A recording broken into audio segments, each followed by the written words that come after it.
Gemstones, precious metals and power, building blocks of civilization. But how are they created? Our Earth is a master chef. She knows how to cook. These gems are really forged in unimaginable conditions deep inside the planet. How did metals shape our past? I love steel. It's actually the backbone of our society. And how will these gifts be used to build the tools of tomorrow? Such a simple element has enabled all of the technology that surrounds us today. It is amazing that this came from the sand that exists in our desert. We're going to launch this incredible telescope, and we're going to send it 1,000,000 miles into space from the Earth to actually unlock the secrets of the universe. And it will all rely on 2 ounces of gold.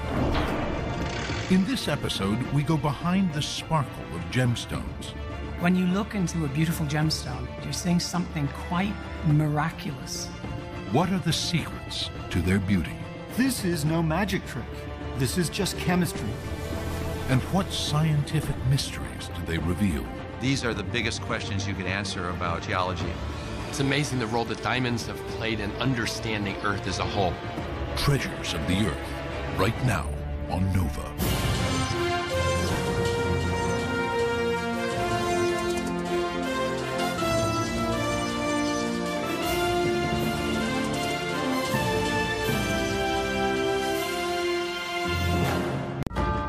All around us, we see Earth's abundance. Spectacular mountains, Caribbean blue seas, and plentiful crops. But Earth's bounty is not just skin deep. Some of our most important resources are forged even deeper inside our planet. These are the minerals that help make our modern world and inspire us with their beauty. Gemstones, like diamond, ruby, and emerald. We guard these treasures and cherish them as symbols of our love. But they also hold secrets about the formation of Earth itself. Just off Central Park, along Manhattan's famous Fifth Avenue, America's premier jeweler, Tiffany, has been selling these treasures to some of the world's richest people from the Gilded Age to the heydays of Hollywood. The store even played a starring role in this famous 1961 movie, Breakfast at Tiffany's. Tiffany's the quintessential jeweler for the world. Melvin Kirtley, Tiffany's chief gemologist, says that last year, Tiffany sold more than $4 billion worth of jewelry. Our goal is to really search for the ultimate, those unique, rare specimens. When you look into a beautiful gemstone, you're seeing something quite miraculous. You know, it's arresting. Here we've got really the most beautiful emerald necklace with this magnificent 45-carat emerald. The color is just verdant green, and it's just got this incredible saturation to it. This is really, truly spectacular. At Tiffany's workshop, top-quality gems are crafted into prized jewelry. One piece can take months to create. That's when you get the beauty from the stone. That's when you get the life, the brilliance. That's the wow effect. But the story of how these gems were created goes back billions of years. Forged in some of the most tortuous conditions found anywhere on Earth, how can such violence and intensity create such delicate beauty? Clues about the massive force required lie just off the coast of China. Here, geologist Long Chan searches for evidence in the ancient rocks. It seems like the rocks are talking to me. And there's always a story to tell.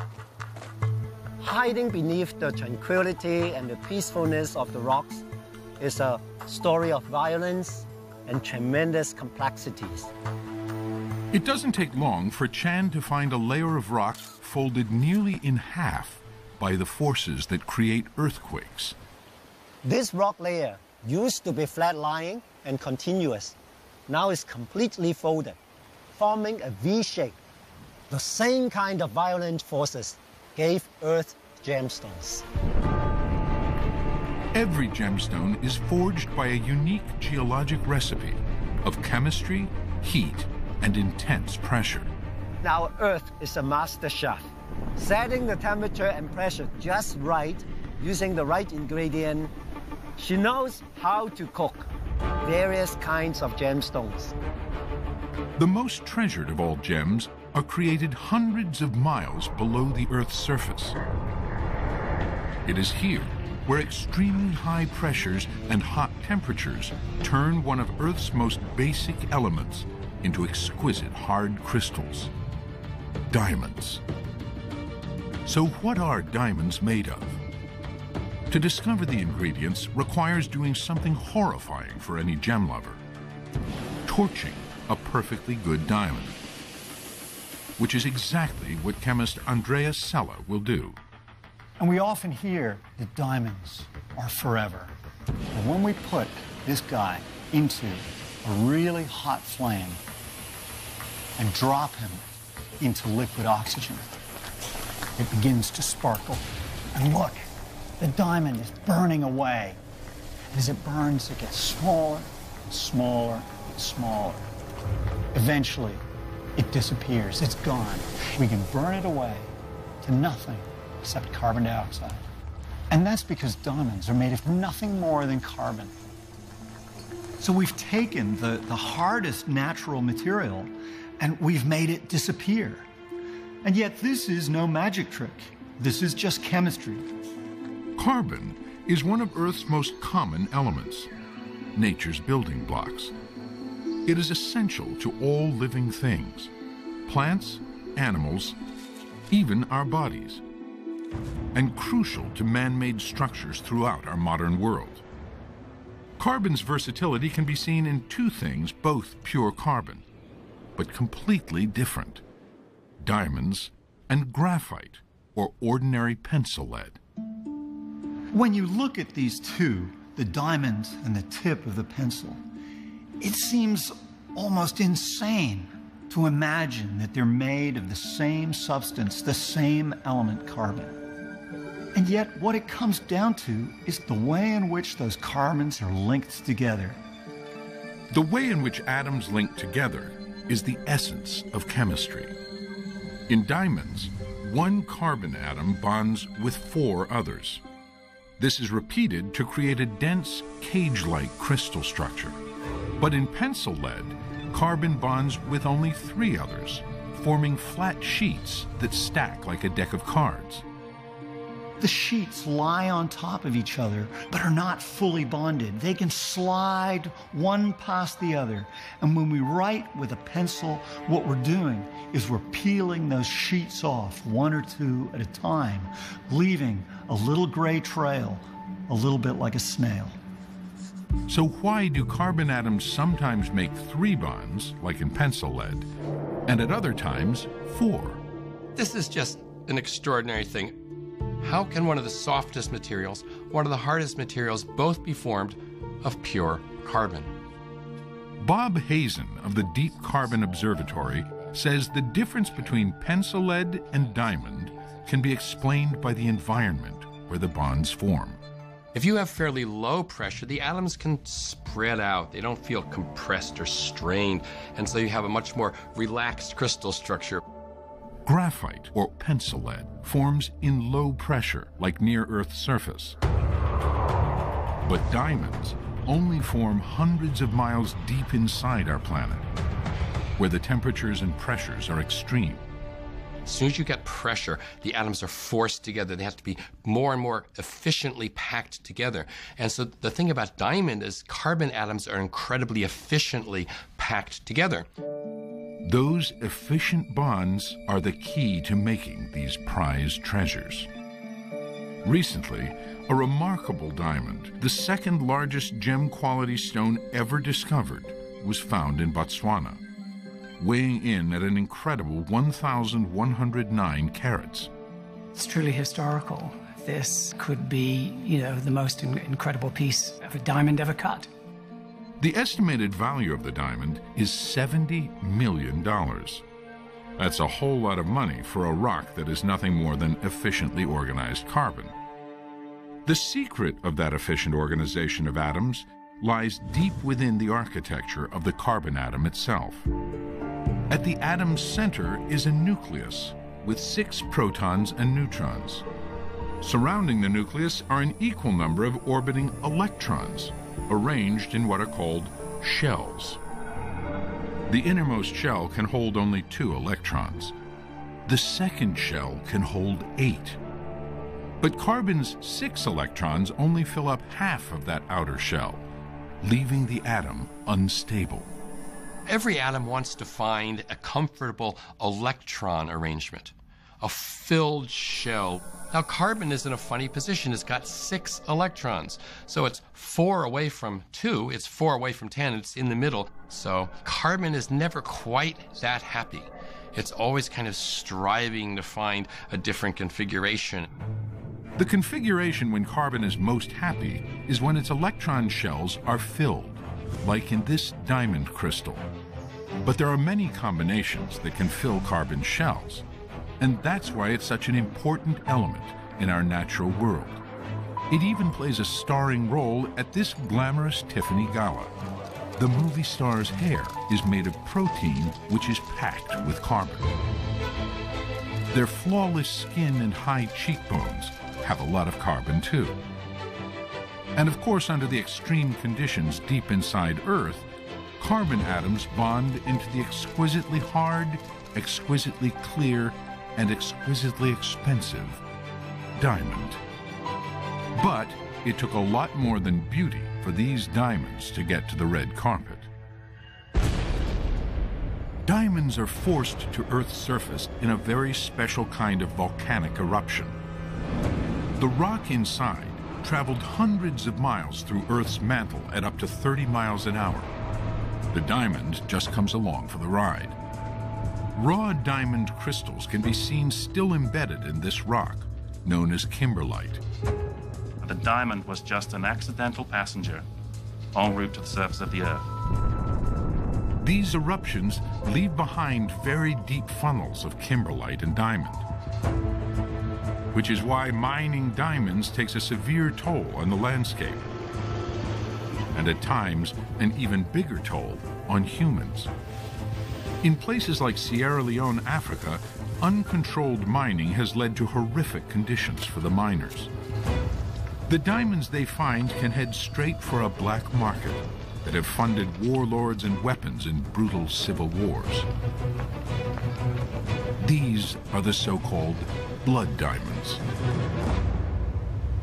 Diamonds that are legally exported are subject to strict controls and sent to just a handful of diamond centers worldwide. 90% of America's diamonds pass through one city, New York, famous for its hustle bustle and bling. This is 47th Street, the Diamond District, where trader Ronnie Vanderlinden is one of its many unofficial mayors. Welcome to 47th Street, the land of everything. But what this street is really known for, what it's about, is its magnificent diamonds. I like the shizzle. I like it all. Today, he has a little business with Gregory Jazarian. Gregory. Hey, Ronnie, how are you? How are you, buddy? That's great. Do you have those stones? I do. Negotiating the sale of a $250,000 square-shaped diamond. I think this might be the winner. A key step to make a diamond worth that kind of money is the cut, which reveals the sparkling beauty of the stone. Michael Kaufman is a master diamond cutter. I've been in the business since 1966. I started off as an apprentice diamond cutter. I was a baby, literally a baby. Today, he's repairing a chipped diamond. While diamonds are the hardest material on Earth, they aren't very tough. Which means if you strike it at just the right angle, between the planes of carbon atoms, it will break. This line of weakness is called the cleavage grain. I'm going to look for the grain of the stone. People don't realize that diamond has grain just like wood has grain. If you take this entire building and put it on top of this diamond in the street, it will make a hole in the street. But yet, if you hit it on the cleaving grain, it will take off a small piece, sometimes not so small. That grain is also key to transforming the rough rock into a shimmering, faceted gem. When the job is done and all the facets are where they should be, and I see the brilliance, I see that stone talk to me. And it says, Michael, you did a good job. Revealing a diamond's beauty comes down to the careful arrangement of these facets. Diamonds need to be cut in very, very specific parameters to get it to maximize light return. This is the round brilliant cut, one of the most popular shapes in the world. When a diamond is proportioned in a perfect way, it will act as a hall of mirrors. If it's not, then the light will push out of the back and you'll basically lose light. In 1919, a Belgian mathematician named Marcel Tolkowski used principles of optical physics and math to determine the optimum number and angle of facets to create a diamond that perfectly caught the light. When he came along, it was more putting a science to the actual proportions and understanding that they matter. Imagine this is an uncut crystal with a smooth surface on it. And now we're going to shine green light onto it. Debbie Berabishe, a physicist, explains how light can be captured in a crystal by using a green laser, so our camera can see it. So we see that spot on the wall because most of the light is getting transmitted to the other side. Now, if instead we used a faceted crystal, we can see how most of the light is getting trapped and bouncing around inside the crystal. And a lot of it is coming back, reflected into our eyes, very much like a hall of mirrors. Tolkowski found that a diamond cut with nearly 60 carefully angled facets created an exquisite geometry that reflected light around the stone many times, then bounced it out through the top and into our eyes. We call this phenomenon brilliance. When white light enters a diamond at just the right angle, something extraordinary happens. These facets, along with how the diamond affects wavelengths of light, disperse it into a rainbow of colors, like light through a prism. This creates the flashes of color called fire. Because of diamond's hardness, the polishing of the facets creates such incredible mirrors that the diamond bounces the light back to the eye. So you're really getting a combination of light to give this beautiful dispersion and sparkle. It turns out that a diamond's brilliant sparkle comes down to optical physics, something truly to sing about. But square cut or pear shape, these rocks don't lose their shape. Diamonds are a girl's best friend. As Marilyn Monroe did in this 1953 classic, Tiffany's, Gentlemen Prefer Blondes. Cartier. In Washington, D.C., there is a very special diamond that Marilyn Monroe would surely have loved to get her hands on. 6 a.m. Inside the Smithsonian's Museum of Natural History, the Gem Gallery is on lockdown. Curator of gems Jeffrey Post is removing the museum's most infamous and most visited exhibit from its bulletproof case. What I'm holding right now is probably the world's most famous diamond. This is the Hope Diamond. It is a large blue diamond, 45.5 carats, the largest, finest blue diamond that we know of anywhere in the world. Post says it is impossible to estimate the diamond's value, in part because of its long history of intrigue. It was bought in the 17th century by Jean-Baptiste Tavernier and sold to King Louis XIV of France. It is believed that during the French Revolution, the diamond was smuggled to London, recut, then purchased by the Hope family where it got its name. But only after it was sold to the American socialite Evelyn Walsh McLean, whose family was soon struck by a series of tragedies, did the diamond earn its famed reputation of being cursed. So finally, this legendary and mysterious diamond was purchased by the jeweler Harry Winston and given to the Smithsonian Institution. There is, of course, no scientific way to shed light on the diamond's alleged curse, but there is definitely science behind its magical blue color. And today, Jeffrey Post wants to reveal the secret. The precious diamond is put into a mass spectrometer, where a laser is used to break free individual atoms that then travel through the machine. A clear diamond is pure carbon, so all the atoms would travel at the same speed. But today, the machine detects a few atoms flying faster. This means there is an impurity in the diamond. Boron, yeah, right here. Traces of a lighter element called boron. On average, our measurements revealed that the Hope Diamond has about a half of a part per million of boron. And it's the tiny little bit that is just enough to make a colorless diamond the deep, dark blue color that we know as the Hope Diamond. But boron isn't blue, so why does this impurity change the color? It results from how different atoms handle light. The carbon atoms in a diamond are bound together by their electrons, but these electrons can also interact with light when it shines into the gem. In clear diamond crystals, since all the electrons are bound together, all the colors in white light pass through. In the Hope Diamond, an atom of boron replaces a carbon atom, but boron can only make 3 bonds, not 4. That changes the electronic structure of the diamond. When white light hits this atom, it absorbs some of the wavelengths of red light.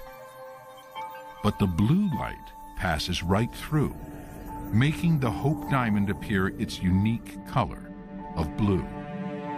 The Hope Diamond is one of the most unique objects in the world. Look at how many other blue diamonds comparable to the Hope Diamond have been found, and the answer is 0.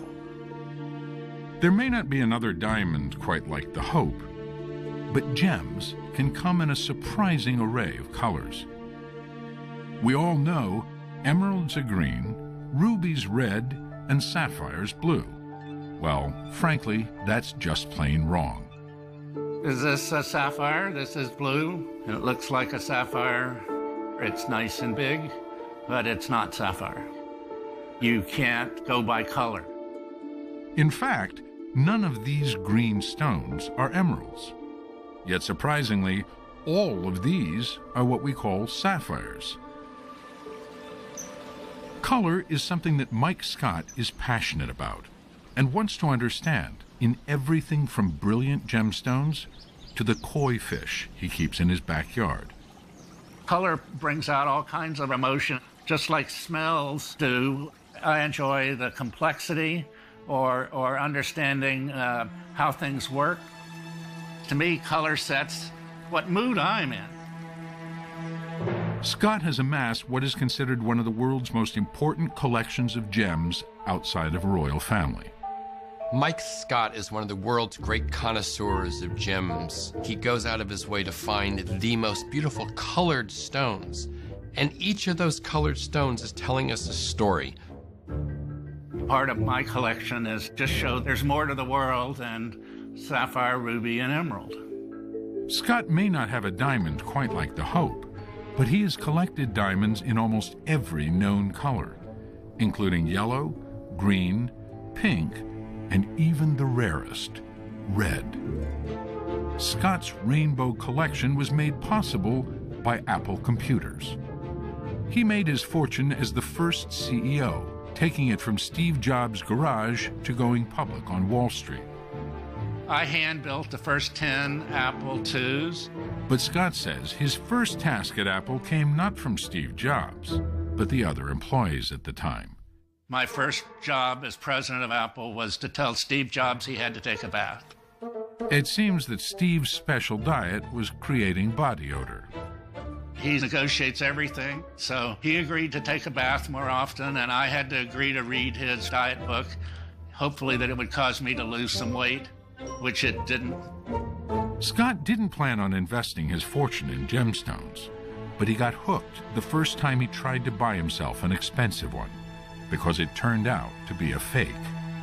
That got me further interested in how do you know the difference, since you can't just tell by color and by looking at a stone. A physicist by training, Scott wants to better understand the nature of minerals, materials that are crystalline in structure and include gemstones. Scott is so devoted to this pursuit that he has removed all the traditional furniture from his Silicon Valley living room and turned it into a world-class gem and mineral lab. Out with the couch, in with the Raman spectrometer.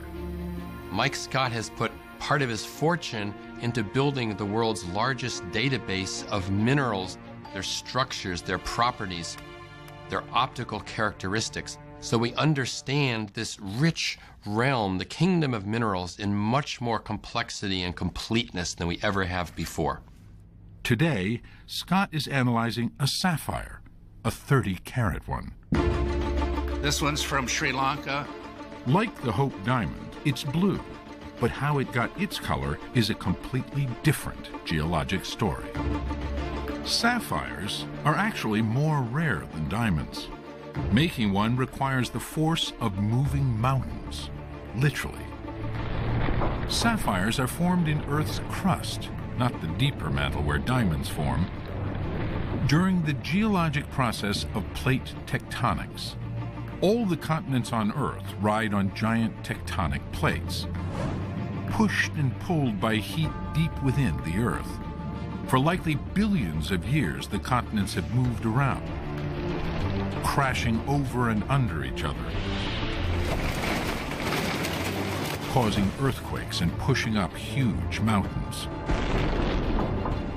Beneath Earth's surface, heat and pressure created from the massive friction liquefy rock that reforms into new minerals, sometimes sapphires. Many of the best sapphires come from the island nation of Sri Lanka, off the coast of India, which was caught in the middle of colliding plates 600 million years ago. Gemologist Andy Lucas is on the hunt for these precious stones, a task that requires going down in a traditional pit mine. Hi. Can I take a look? Thank you, sir. Entering the mine, Lucas finds himself in a wet, potentially dangerous environment. Now you can see the wooden braces, you can see the struts supporting them. Now they have a problem here with groundwater, so they can't go too deep. And they have to be careful for the erosion, so they don't have a tunnel cave-in. What they are mining is a loose gravel called elam. Then they'll take this metal bar, pointed metal bar, and they'll dig it into the elam. Then they put it in bags. The bags are hoisted up on ropes. Andy's route back up the slippery bamboo scaffold is a bit tougher. Once on the surface again, Andy examines the gravel elam. It's going to look like a lot of mud, but also with some pebbles in there. Now, I'm not seeing any gemstones yet, but after washing bag after bag after bag of this muddy gravel, then they might find something, maybe something that can change their lives. The elam is sediment, comprised of rocks and dirt that washed here from upstream. Nature kind of did a bit of the work and concentrated them in an area. If a miner is lucky enough to find a gemstone in this loose elam, it is sent to the city to be polished into true treasures.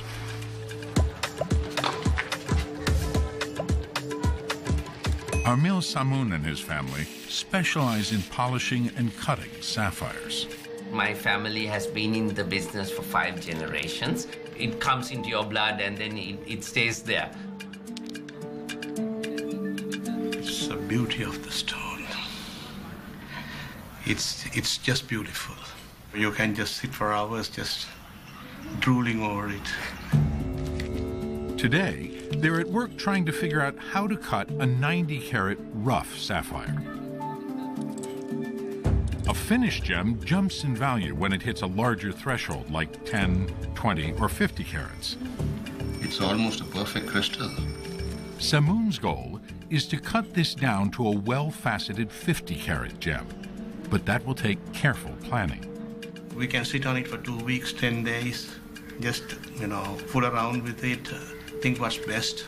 Come back, take a look, have a cup of tea, and then think about it. Make the wrong decision, and it could be a costly mistake. One of the world's most celebrated gems is the 12-carat sapphire from Sri Lanka that was worn as an engagement ring by Lady Diana. Today, the same ring is worn by the new Duchess of Cambridge. This brilliant blue sapphire is estimated to be worth $400,000. But in the bustling Sri Lankan market, the sapphires that Lucas discovers are not what you might expect. This stone has very little color in it.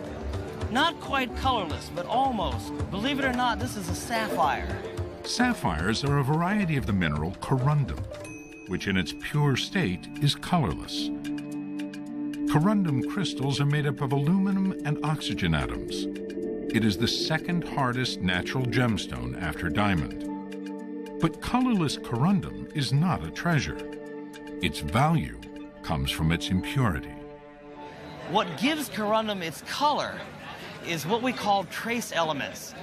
In the case of blue sapphire, it's iron and titanium. Different impurities absorb and reflect different colors of light, similar to the Hope diamond. Take a look at the color. Would you believe me if I told you this is a sapphire?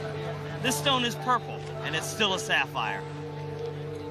Sapphires come in yellow, pink, and of course blue. But one color of sapphire has a name all its own: ruby. I think most people don't realize ruby and sapphire, they're related. They're both from the mineral corundum. They're varieties. It's just a color distinction that we give these gems their famous names. Ruby's color comes from the element chromium. Their rarity makes them one of the most valuable gems. Sapphires and rubies show how even Earth's imperfect recipes can lead to some of its most beautiful creations. Cooked by the heat and pressure of colliding tectonic plates, impurities can turn a simple, dull rock into a rainbow of rare and precious gemstones. But not all gems are found washed loose. Emeralds are some of the rarest gems, but hunting for them requires patience and explosive power. Jamie Hill and Ed Spear of North Carolina have been mining emeralds for more than 30 years. Almost 10% of all of the emeralds found on this property are greater than 100 carats. That means they're that big or bigger. These are some of the biggest, best emeralds in the world. Emeralds are formed by the hot, mineral-rich fluids generated when land masses collide, as they did about 380 million years ago here in what is now North Carolina. The challenge for Jamie and Ed is that these emeralds can be anywhere here, still encased in the rock where they formed. That's a nice specimen. That's where the firepower comes in. We have got over 3,500 pounds of high explosives. And it's going to be over 10,000 tons of rock. This is going to be a big one. I mean, a real big one.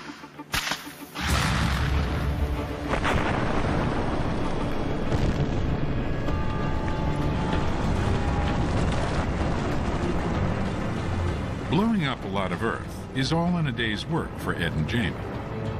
But today, like most, they come up short. The explosion didn't reveal any obvious new emeralds. So we've got several days of hard work here, but I'm very excited because emeralds could be anywhere at any moment. Oh. There's the big one. Remember that one? Remember that one? Ever. It's that big one that you found at the end of the day. You were about to go home. I wanted to go home. I was tired. I'll never forget that. That emerald weighs over 1,450 carats. Making it one of the 10 largest emeralds ever found in North America. And this is only one of the treasures Jamie and Ed have found. To date, they have uncovered $9 million worth of emeralds and have no plans to stop looking. But if two men at one location can uncover that many, it begs the question, are precious gems like diamonds and emeralds really that rare?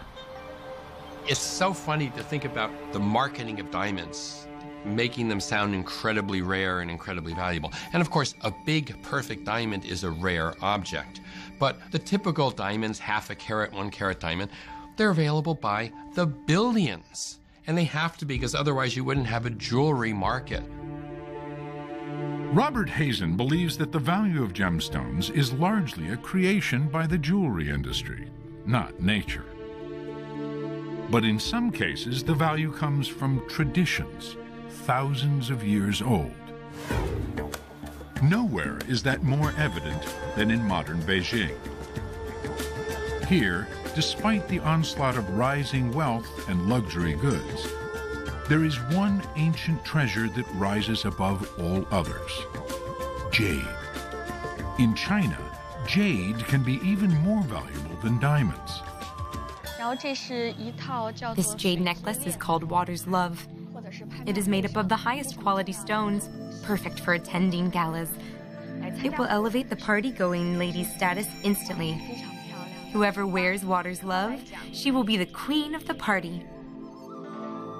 Lisa Dong sells jade pieces that can cost upwards of $20 million. Even traditional jade bracelets, which have been worn by women here for thousands of years, can easily cost tens of thousands.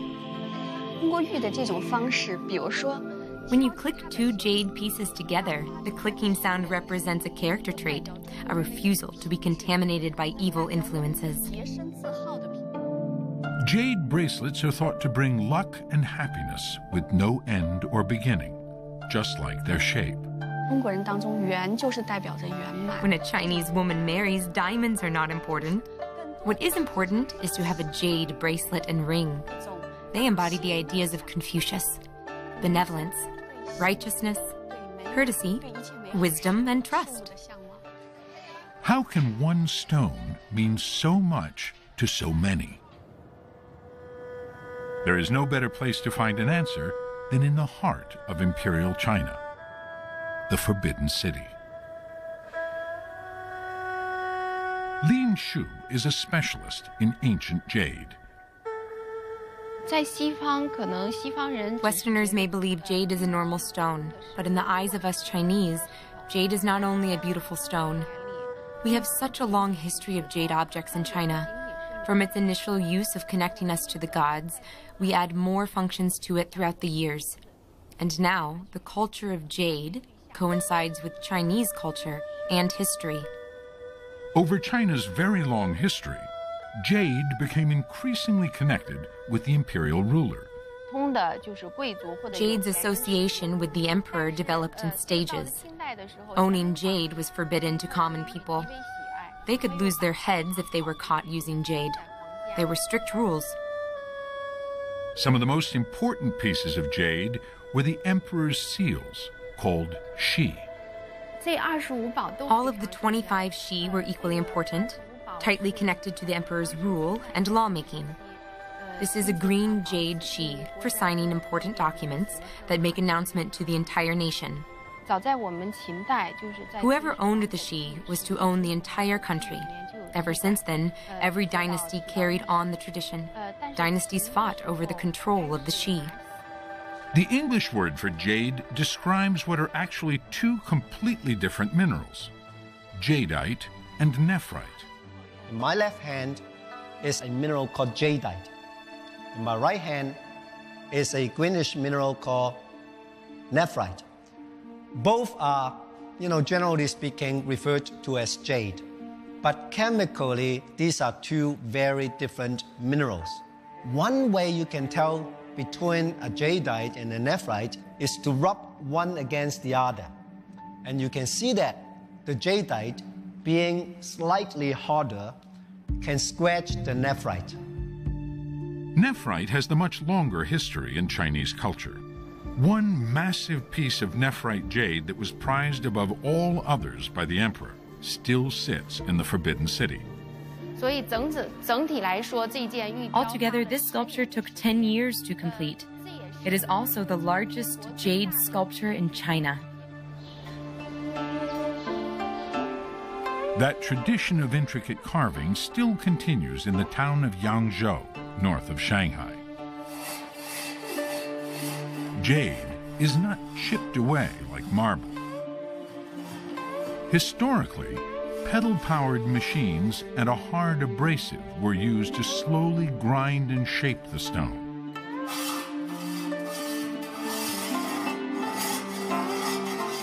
Even today, with the help of modern tools, jade requires patience to slowly reveal the beauty of the stone. Master carver Yi Jinggao says it is unlike diamond, which is clean. You can't cut jade.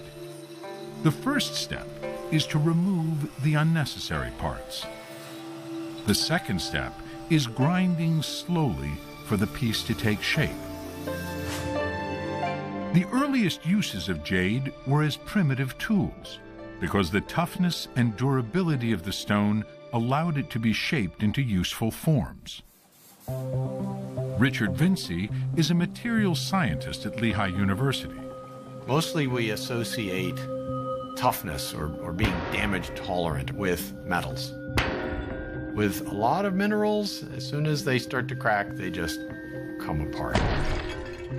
Jade is a little bit different, and it comes down to the internal structure. Not down at the atomic scale, but at the micrometer scale.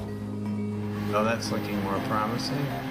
Maybe if we were to come into this area over here.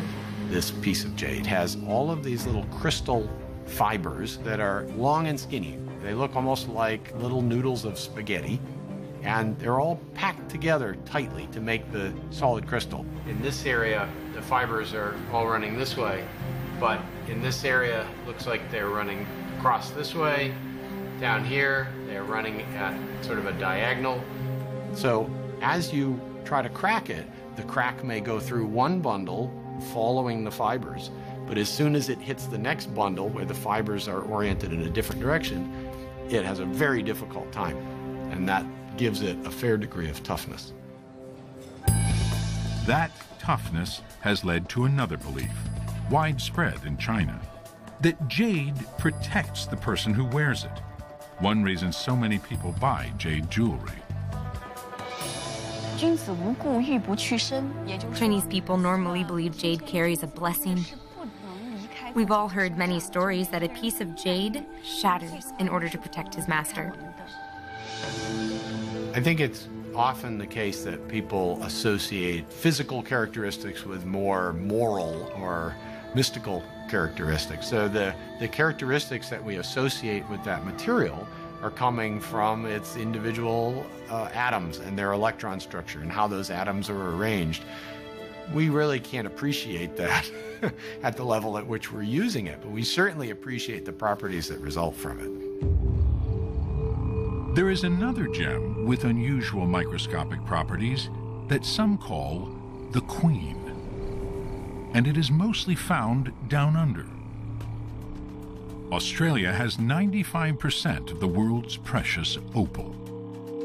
Black opal is the most rare, and famously comes from one town, Lightning Ridge.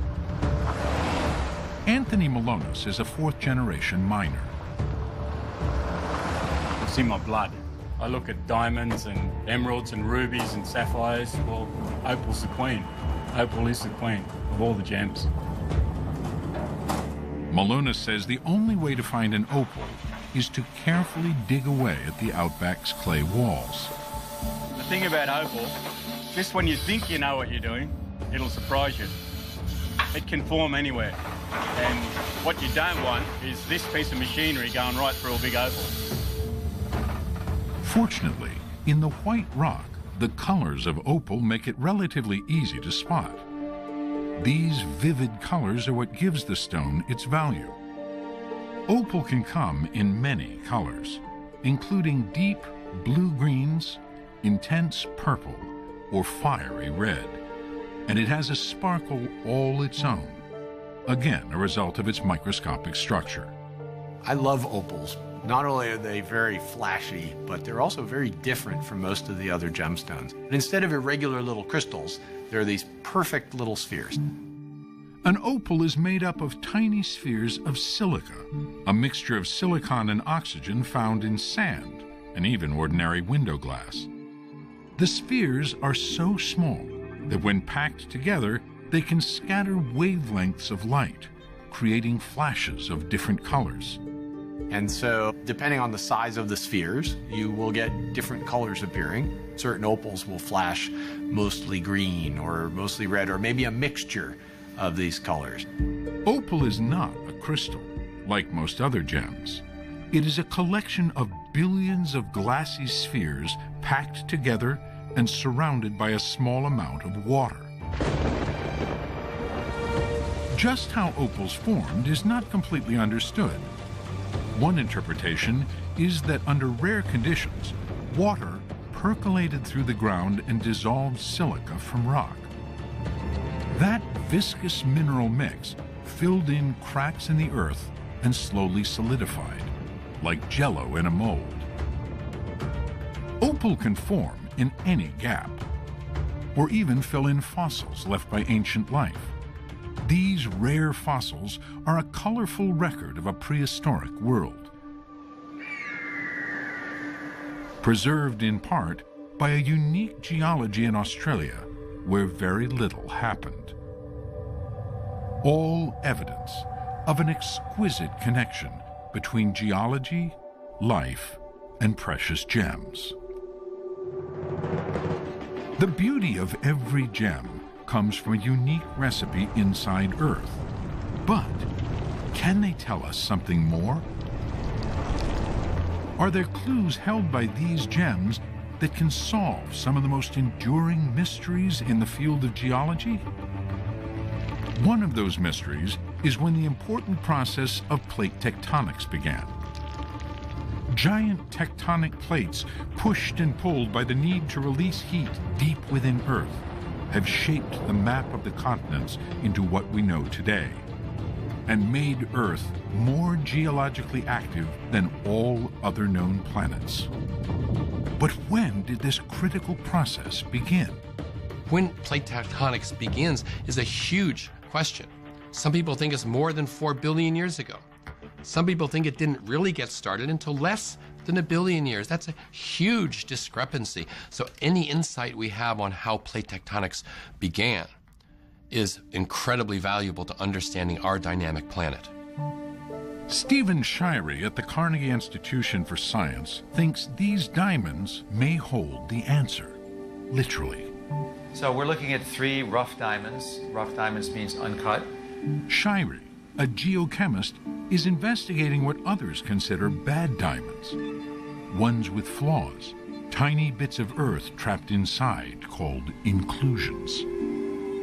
Here's one here, here's another one. These black specks would make this diamond not good for the jewelry market. So Tiffany's would not like this particular specimen. Tiffany's may not want them, but for Shirey, these diamonds are, in effect, an ancient safety deposit box, preserving the chemistry of early Earth. Diamonds are the best container you could have for anything. When they enclose a mineral, they become the best time capsules we have.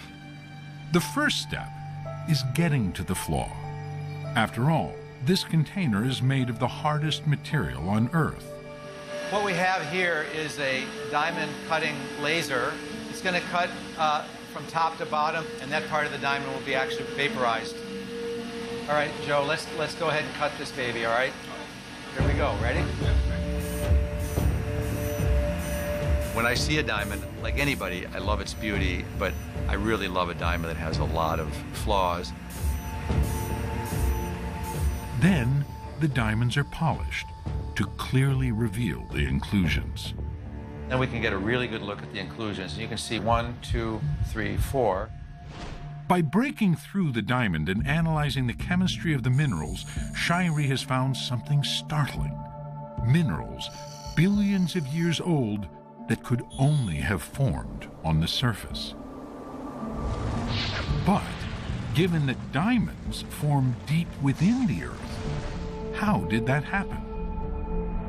Shirey believes that the motion of plate tectonics carried the minerals deep into Earth, where the material was encapsulated by a diamond. So that's a dead ringer for the idea that they're from the surface of the Earth. But Shirey has never found surface minerals in a diamond older than 3.2 billion years. And that suggests that plate tectonics, or a related process, could have begun at about that time. We can take very tiny grains and scale up to very large questions. And these are the biggest questions you could answer about geology on the Earth.